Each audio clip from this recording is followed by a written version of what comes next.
two excellent speakers coming up next to an interview between one of our previous speakers, Jerijah, and then our other speaker, Reggie Wright. So I wanted to start by, we'll try to be, brief and, straightforward to the point. But can you start off by telling us a little bit about yourself, like where you're from, a little bit about your background, your schooling a little bit? Yep. So born and raised in the city of Trenton, New Jersey, from a young buck to 17 years old. Graduated from high school there. Went through the parochial school. Let me back for a second. Grew up in Trenton, New Jersey, went through the parochial school system. Meanwhile, my grandmother, who primarily raised me, old lady from Mississippi, from Biloxi, Mississippi, raised me and nurtured me. She taught in the school system for 35 years. After raising her own two kids, she stepped in and helped raise me, sent me through the parochial school system, graduated from a parochial high school, went on to Jersey City, where I went to college in Jersey City. I obtained a bachelor's degree in Jersey City in computer science. I was there for a total of 5 years. Played basketball as a collegiate sport. After Jersey City, went on to play basketball overseas in Europe for a short period of time rather. Came back, transitioned into law enforcement, and also at the same time going back to school and earned a master's degree in arts and religion. Essentially, it's just a fancy way of having a degree that appeals to society more so than saying the master's of Bible. Amazing. So I'm hearing that you're a cultured, well-rounded person, but I wanted to move in and kind of talk about that law enforcement piece. And I wanted to get your perspective on, as a Black man, as a person of color, and being belonging to our community and law enforcement community, how do you feel and how do you internally react when you see other officers, taking the lives of Black people, like, Eric Garner, Philando Castile, George Floyd, just, to name a few? Yeah, well, I mean, listen, I'm a Black man, right? Before I'm a law enforcement officer, I'm a Black man. And I understand what it's like to be Black in America. I think it was a Harvard professor that said on the 13th documentary on Netflix, that the reality is that no one that is white will ever understand what it's like to be a Black man in America.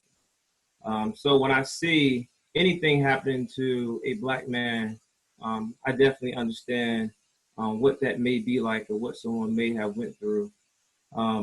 As a police officer, it's no different, right? It's no different.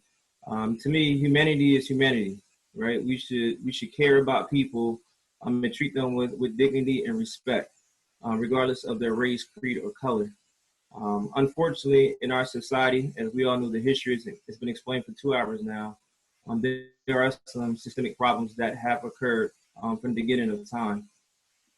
So when things happen to someone like George Floyd, which we all watch, live and up close with our own two eyes, it hurts me the same way it hurts my grandmother, the same way it should hurt a coworker, the same way that my 9-year-old son stood in front of me and cried, for a couple of minutes because of the pain that he felt watching this, happen. As a 9-year-old, he never thought that he would be watching something like this on live television. So the pain is real, for myself and others.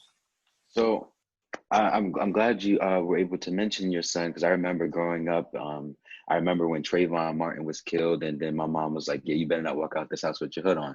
I remember when I first started driving, my mom was like, okay, so when you get pulled over by a cop, this is how, so on and so forth. So what is that conversation like with your son, raising a young Black king? Like what do you tell him? What do you teach him as a Black father, but also as a police officer? Because not everybody is, like you. Not everybody has that cultural background. Not everybody understands the humanity of others and what they actually signed up for.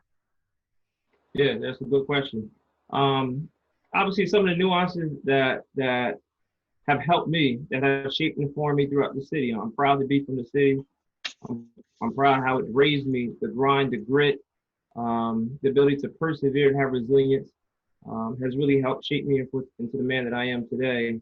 Obviously, just, along with the grace of God. So when I think about my son, he's growing up differently than I did. He's we're growing. I didn't move too far from where I was raised. I'm actually right where Miss Watson went to high school at. You know, so I didn't want to divorce myself from the community, so to speak, at large. I wanted to stay close and stay connected so I could be an influence. So when I think about my son, I think about how can I teach him and nurture him and guide him. So I have to talk with him the same way that most Black fathers have to talk with their kids. I have to talk with my son. He's 9. He's getting tall. In a couple of years, he may be 12 or 13, and he could be walking down the street, and someone could think that he's a 15 or 16-year-old that fits the description of a call that may have came in. I'm not naive to it. I don't think I'm immune to it just because I'm a police officer. I've had to talk. If you get stopped, keep your hands where they can see them. If you get stopped and you have ID in your pocket, make sure you verbally communicate, I have identification in my pocket. If you have no identification, make sure you communicate your father's a law enforcement officer. He knows my name, he knows my phone number, he knows where I work. I've had the conversation with him. It doesn't mean that all cops are bad. It doesn't mean that police brutality exists in every single department throughout the nation. But I don't know who my son may come across.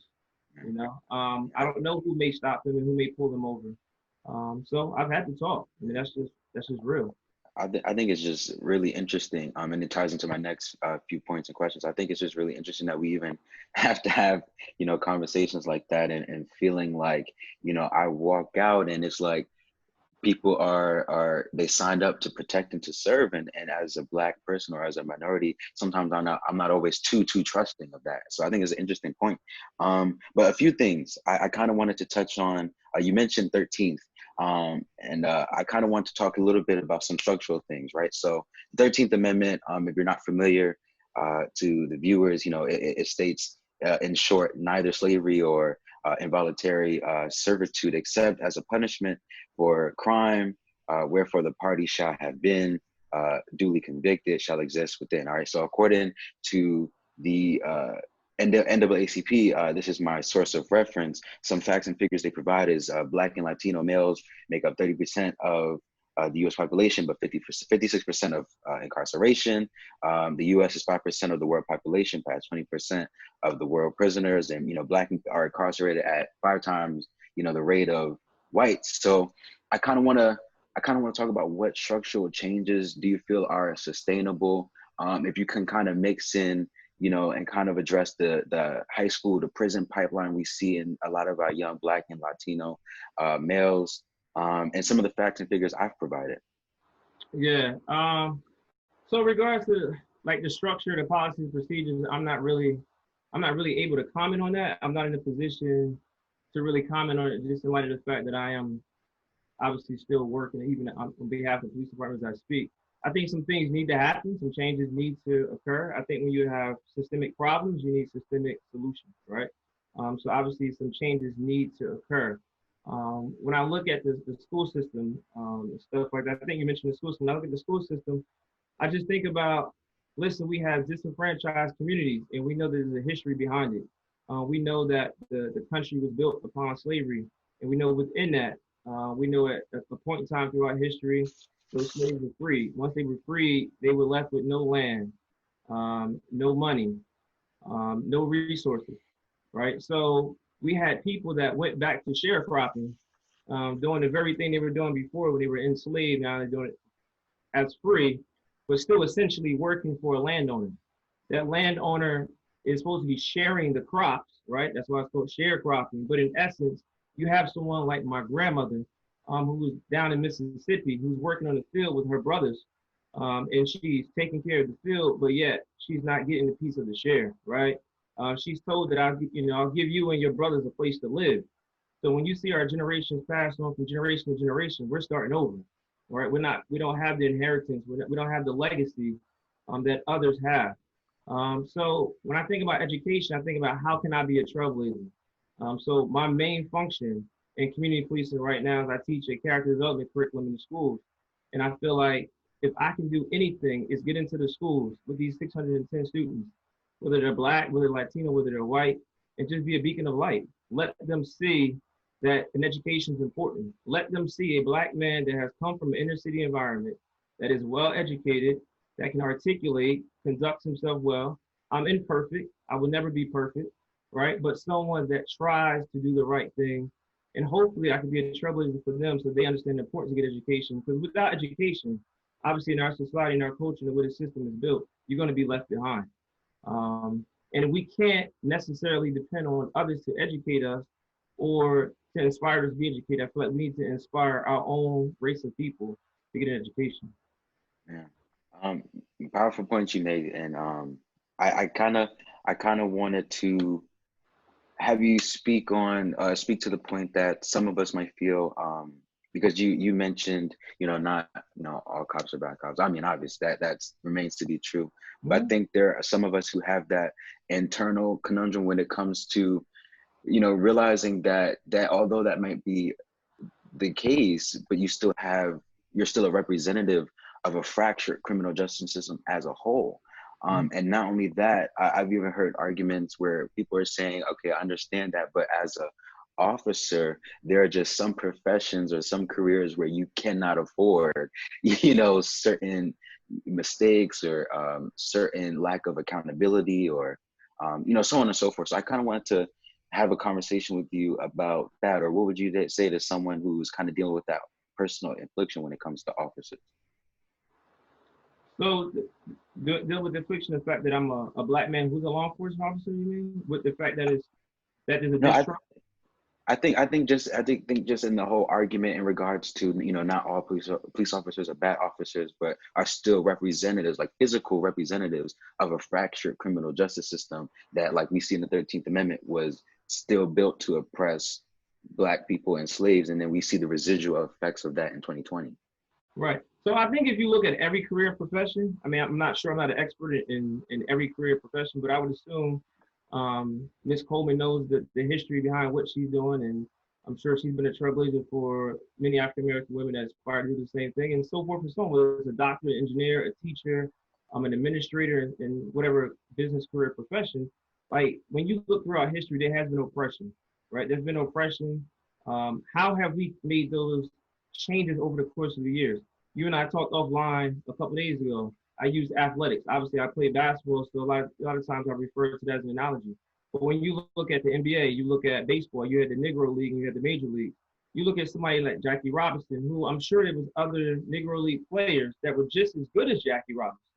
But Jackie Robinson accepted the offer, went into the Major Leagues. He was oppressed. There wasn't equality. He had to stay in different hotels. He had to eat at different restaurants. He had his amenities were different. Everything was different for him. He understood that this was a way to pave the way for those that were coming behind him.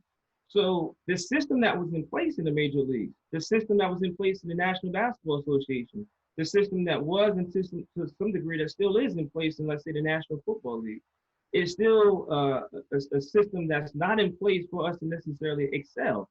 But we have to infiltrate these careers and professions ourselves, right? To sit at the table, right? And make a way for those that's going to come behind us, along with changing certain policies and procedures. So I feel like, listen, when people they may look at me and think like you. The other day we talked offline. Oh, he's an Uncle Tom, or he's a sellout. I look at it like, now, to me, the sellout is the person that becomes quote unquote successful in life, removes themselves from the inner city environment, and never comes back to help or try to help. Right? It's easy to just to give money, and we need that. But what about our time? What about our resource? What about our education? How can we give back? So when you look at the African American, whether it's a doctor, a lawyer, a judge, someone has been a trailblazer to help others get into that career profession. So I don't look at myself as someone that is putting on this uniform, and I represent the distrust that has occurred from years in the past. I put on this uniform and say, listen, I'm gonna go out and make a difference in the lives of people that I encounter. I look at it like an athlete. If you pay a ticket to go see a basketball game, you expect the best product when you show up that night. Doesn't mean they're gonna play well, but you expect them to give their all. When I encounter somebody in the traffic stop, in the schools, whatever the case may be, this may be their only encounter, maybe their first encounter with law enforcement. What kind of representation am I gonna, leave with them? What kind of, do I want their perception to be, was he a nice guy? Was he a real one? Was he somebody I can talk to? Like, that's the thing for me. How am I going to treat people? What's my interactions like with them? Yeah. So you actually, I was going to ask you that exact question because we're out of time, but you already answered it.